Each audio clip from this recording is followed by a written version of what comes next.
I thus address the world through the medium of the latest wonderful invention, so that my voice, like my great show, will reach future generations and be heard centuries after I have joined the great and, as I believe, happy majority.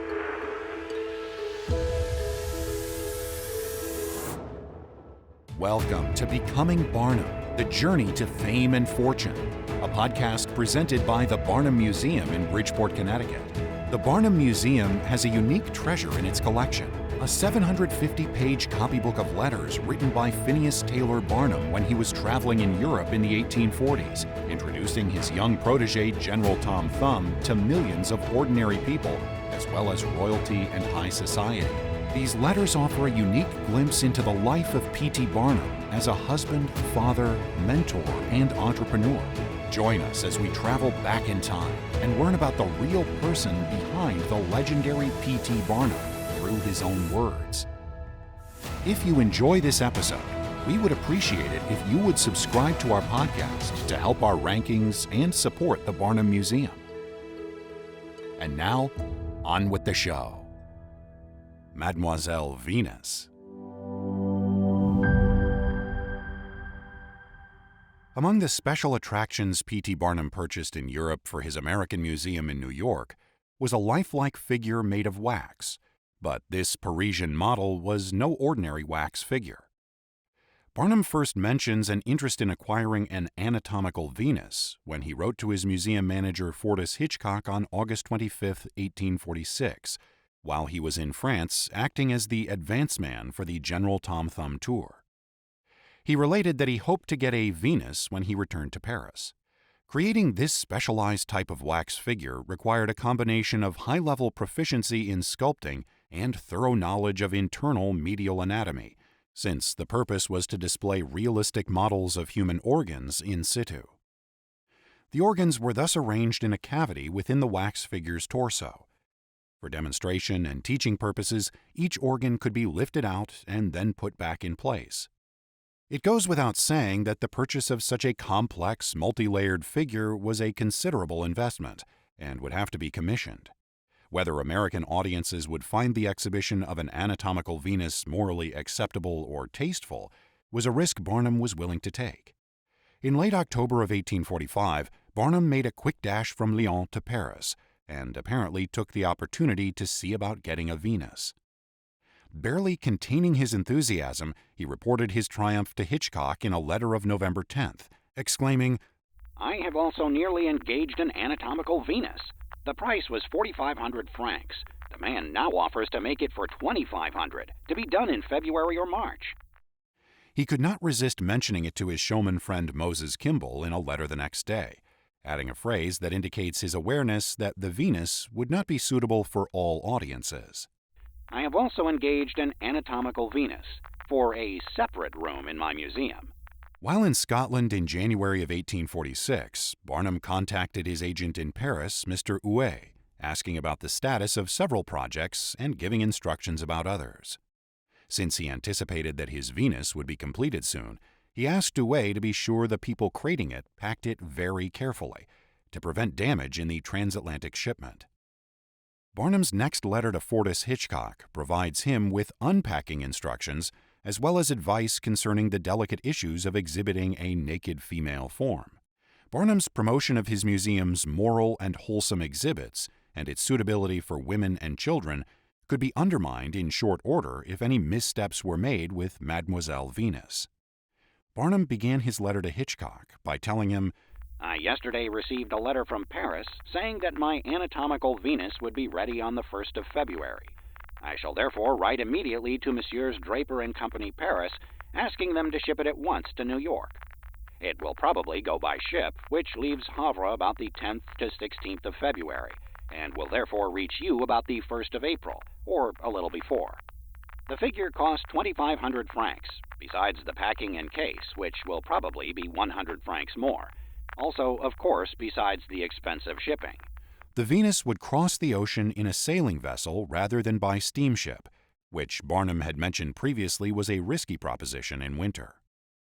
The issue of the duties imposed by U.S. Customs was one that continually irked Barnum, He was certain he had been significantly overcharged for other items he had sent to New York, and was determined in future to avoid the subjective judgment of authorities, believing they had wrongly applied excessive duties. He told Hitchcock, "I shall have it directed to Dr. Tuttle, care of F. Hitchcock, American Museum, New York. I do this in order more surely to avoid paying duty.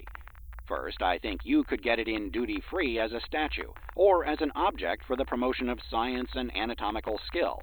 But a physician may perhaps be more sure of getting it free from duty," hence directing it to Dr. Tuttle. he had other motives in employing this strategy as well. It was better to have a medical person associated with the Venus rather than a showman or museum manager, and a physician would likely be more adept at the actual unpacking and organizing of the parts. As Barnum explained to Hitchcock, "It must be unpacked with the utmost nicety and care by Dr. Tuttle or some other medical man, and soft cushions covered over with clean sheets or something of the sort must be ready to lay the different parts of the figure upon, for being wax, it is liable to broken, and especially liable to get dirty, a thing to be most particularly avoided. All the different pieces which come apart are mounted with little ribbons to lift them off by, and thus save handling the wax. Still, these must only be touched by clean hands, and by a person who understands it, a surgeon or physician, or an intelligent student of medicine."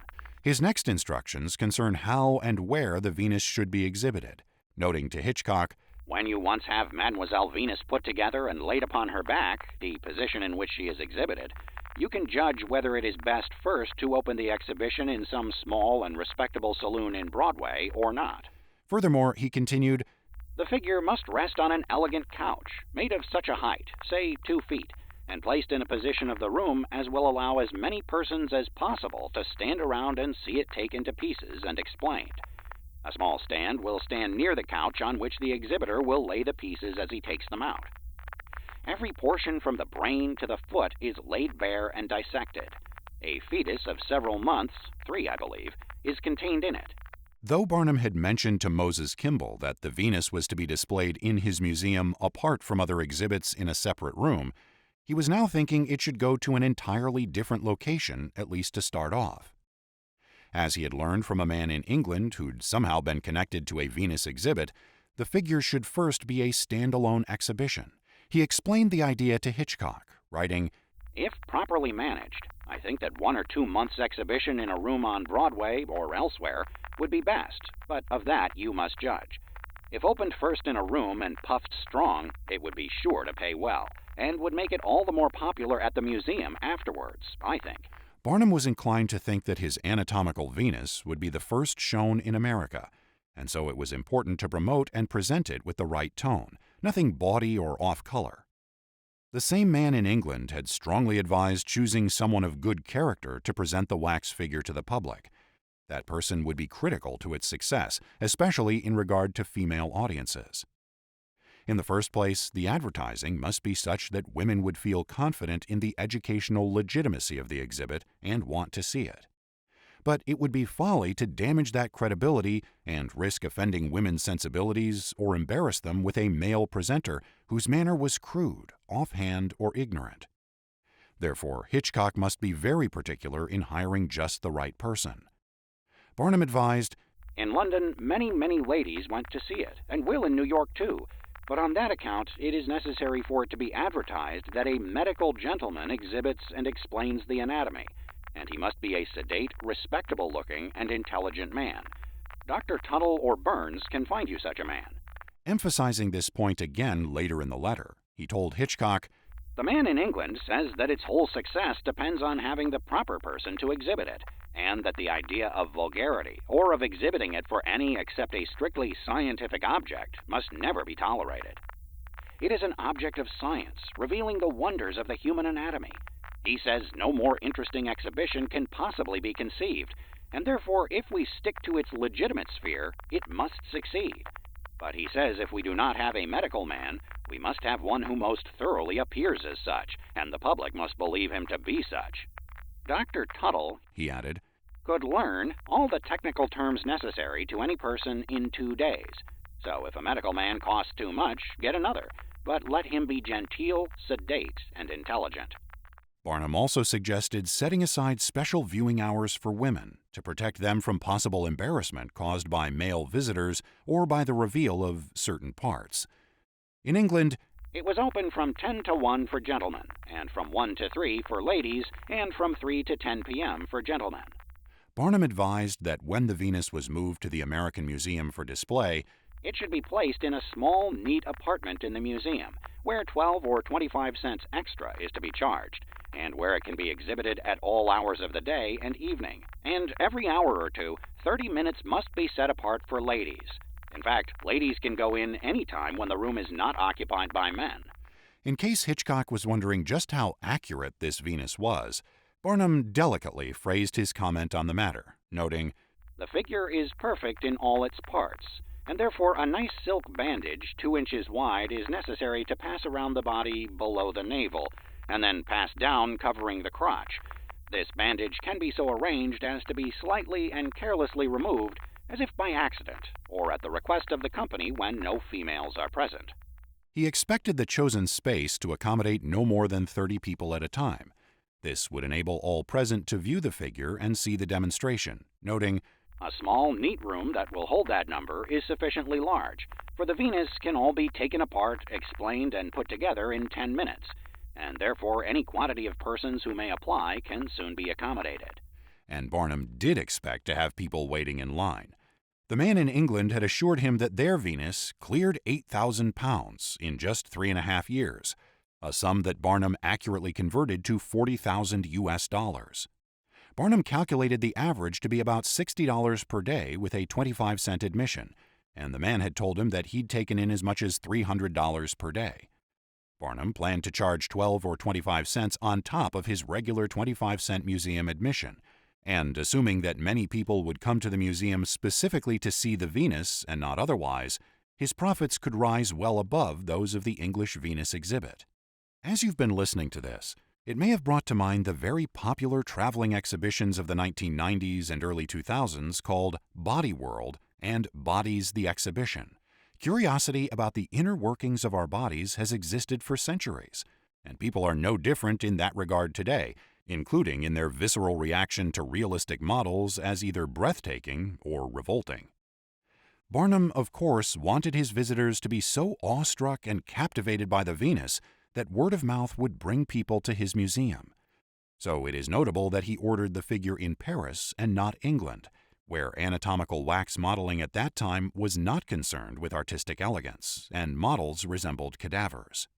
Though Barnum's letters do not say who was making his Venus, Parisian wax workshops were becoming highly proficient in the 19th century, and it sounds as if his Venus was to be modeled in imitation of the exquisite figures produced by the leading workshops of 18th century Florence, Italy.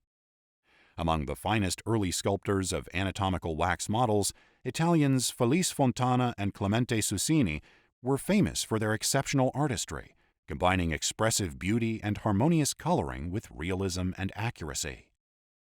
I imagine Barnum would have liked nothing better than to have a copy of Susini's Veneria, Little Venus, at his museum, and his plan to bring Mademoiselle Venus to America would nicely fill the bill.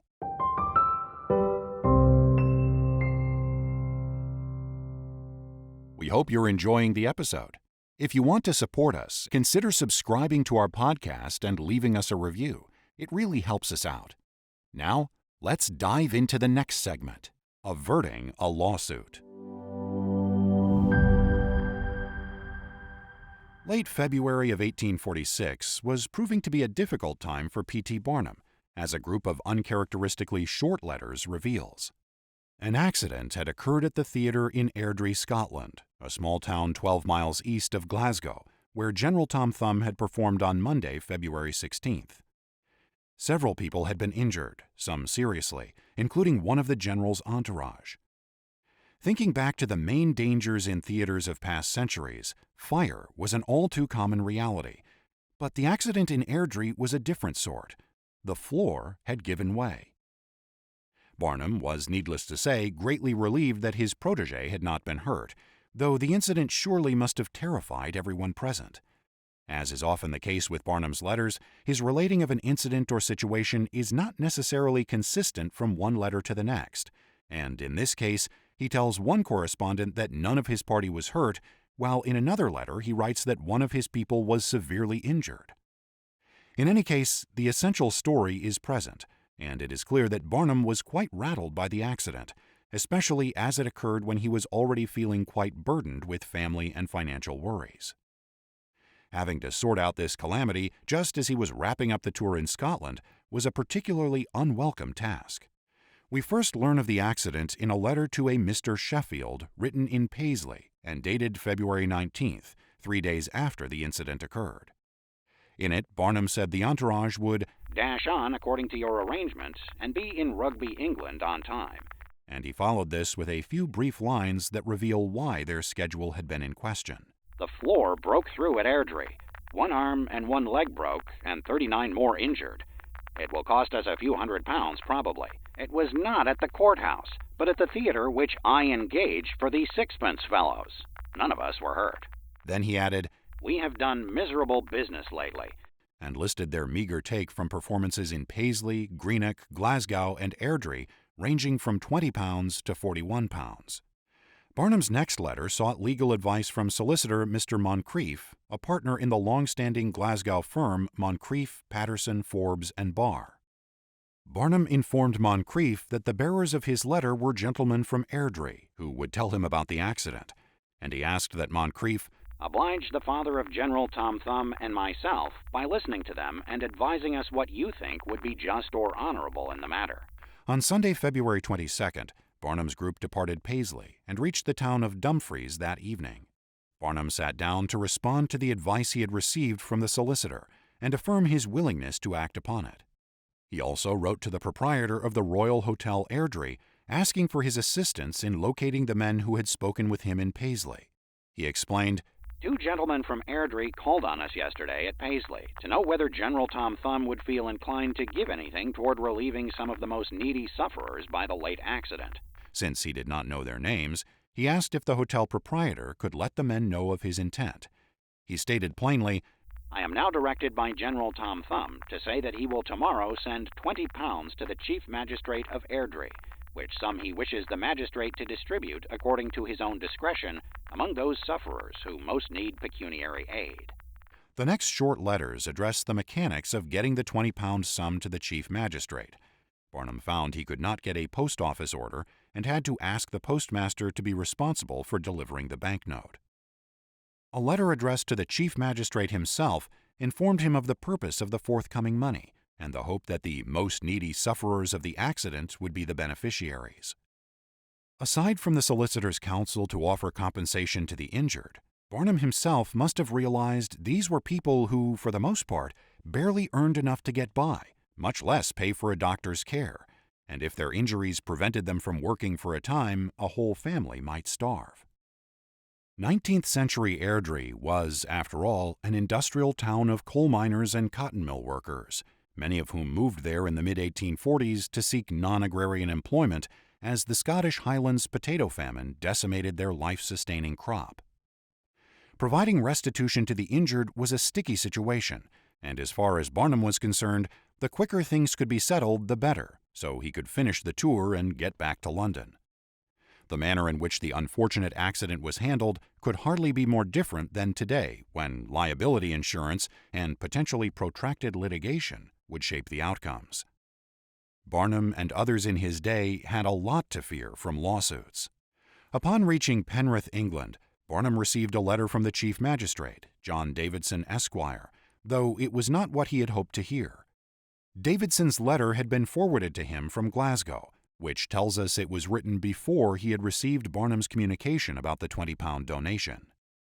The accusatory tone of Davidson's letter is apparent in Barnum's response, which begins with courteous and deferential language explaining that General Tom Thumb had sent £20 via the postmaster. By the third paragraph, however, he holds nothing back in conveying his indignation at the accusations.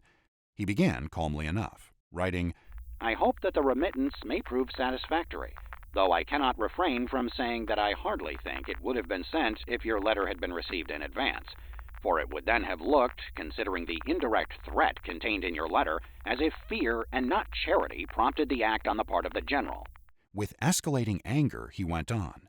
Now, I have to say, by order of the father of General Tom Thumb, that the former feeling never has nor never will enter into his brain nor heart regarding this transaction, and much as he should feel annoyed at litigation in this country, yet he would not give the millionth part of a farthing to avoid such an event in this case. The wholesale stories that have been got up about our being cautioned that the room was weak and would hold but a few hundred persons, that there was danger if too many were admitted, etc., is a tissue of the most palpable and ridiculous falsehoods ever concocted by selfish man, and such will they be proved to be if any men or their agent hope to extort money from the really injured party. Further, he argued, who would be fool enough to believe that Mr. Stratton would have risked the life of his son, and that we would all have risked our lives in a hall regarding the safety of which we had heard the least whisper or hint? The supposition is preposterous. From this point to the end of the 3.5-page letter, Barnum built his case, and we get a better picture of the contentious situation in which neither he nor the theater owner would admit bearing responsibility for the accident. As Barnum tells it, the truth was, we were assured in advance by the proprietor that the hall had held 1,000 persons at a time, and could do so again, and it was repeatedly stated to him that our object in getting the hall was to get in more people than the other hall could possibly hold, and that we wished the people to be packed as thick as they could stand. This he agreed to, and assured us that we could get in 1,000 persons. Barnum had revealed in his letter to Mr. Sheffield that he had previously engaged the large theater in Airdrie rather than the hall, so as to attract the sixpence fellows, presumably meaning working people who could afford a sixpence admission but would find the usual shilling too steep. Barnum would have calculated that in order to offset the bargain price, he needed to attract a very large crowd. But the letter to Davidson claims there were far less than 1,000 in the theater at the time of the accident, and that a portion of the floor, not the entire floor, broke under the weight of a relatively small number, and therefore he should not be blamed. He laid it out to Davidson thusly. Now, what was the fact? The weight of from 100 to 150 persons broke down the floor, for the remaining 500 persons escaped, and they did not affect that portion of the floor which gave way. By the merciful providence of God, General Tom Thumb escaped, for had the accident occurred 2 minutes sooner, there are 99 chances in 100 that he would have been killed. We were constantly urging the audience to approach the table where the general was exhibiting, to get as near to them as they could, etc. Should we have encouraged this extra weight to concentrate about him, had we ever received the remotest hint that the floor would not have sustained as many as could have stood on it? At the time of the accident, there was standing room for several hundred more persons, and we should have packed that number in during the next few minutes, had not the accident occurred. And of course, we should have done this without the suspicion of danger, for no man is fool enough to believe we would have knowingly endangered our lives and the life of the general, and we should have been doing it knowingly, if, as has been asserted, we had received the shadow of a caution about limiting the number of the audiences. Barnum again emphasized that Mr. Stratton hopes you are all satisfied with what he has done, and will drop the thought of a lawsuit. But if such is not the case, he begs me to say that his attorneys are Messrs. Moncrief, Patterson, and Forbes of Glasgow, and that he stands ready by their advice to resist any attempt of any person or persons to extort money from him on account of the late accident. Barnum was undoubtedly voicing his own opinions on the matter, though he signed all of these letters as P.T. Barnum, Secretary to General Tom Thumb. The tact was similar to his identifying himself to French officials as General Tom Thumb's agent rather than as his manager or the business partner of the boy's father. Barnum closed his letter to Davidson by offering sympathy to those who suffered bodily injury, while also making the point that one of our party was seriously injured, though he did not elaborate on the extent of the injuries. His next point raises an interesting question of liability. Barnum stated to Davidson that had General Tom Thumb lost life or limb by the calamity, there is no question that Mr. Russell should have been liable to damages, which suggests that it was customary for a proprietor's liability to extend only to the performers and accompanying individuals, not the theater patrons. Claiming there were other grounds to sue Russell, Barnum added, at present, he may thank his good fortune and the dissuasions of Mr. Stratton and myself if the man in our company who was so seriously injured does not institute proceedings against him for damages. At that time, there was no liability insurance, so neither Barnum nor the theater owner were protected from the cost of a legal judgment against them. In England, liability insurance, first known as employer's insurance, only came about after the passage of the Employers' Liability Act in 1880. Stateside, liability insurance emerged a few years later. Industry-specific insurance products soon followed, and by 1915, liability coverage for theaters was among them. For the town of Airdrie, the floor collapse was the most minor of many accidents that would occur there in 1846. In August and December, there were fatal explosions in the mines, and between those months, several other mine-related accidents resulted in the tragic deaths of individuals. Nearly a week after the spate of accident letters, and having at that point returned to London, Barnum wrote one of his usual long epistles to Fortis Hitchcock at the American Museum, though he refrained from sharing the whole story. Near the end of his March 1st letter, he mentioned the accident just briefly, relating to his museum manager that, "We had a sad accident near Glasgow. The floor broke through, wounding 41 persons, breaking arms and legs, etc. The authorities threatened to prosecute us for damages, and therefore I send you no money this time. I have only $1,500, £300, and may want all of that to fight these devils in Scotland. However, I guess not. If anything transpires before the 3rd, I shall drop you another letter. If not, not." The aftermath of the accident was a humbling experience for Barnum, perhaps shaking his confidence that he could work things out on his terms, or even that an unfortunate accident would be handled fairly by the parties involved. But he faced these troubles squarely, as he would do again in the future when his museums and circus winter quarters were consumed by fires. In our next episode, we will see how Barnum was coping with an array of stressful situations he described in letters to close friends, and learn about his food preferences and his comparison of English and American cuisines. Thank you for listening to this episode of Becoming Barnum, The Journey to Fame and Fortune. Support for this episode is provided by the City of Bridgeport American Rescue Plan Act funds, People's United, a division of M&T Bank, and the Connecticut Humanities and National Endowment for the Humanities. The podcast was produced by the Barnum Museum and based on the blog series Barnum's Letters from Abroad by Adrian St. Pierre. Editing and sound design are by Rui Pino, and narration is by William Saris. Kathleen Marr is our executive director, and John Swing is our COO. If you enjoyed this episode, please subscribe to the podcast and visit our YouTube channel for behind-the-scenes presentations of our collections and more stories about the legendary showman. Connect with us on social media and let us know what you think. Please tune in next time as we continue our adventures with P.T. Barnum.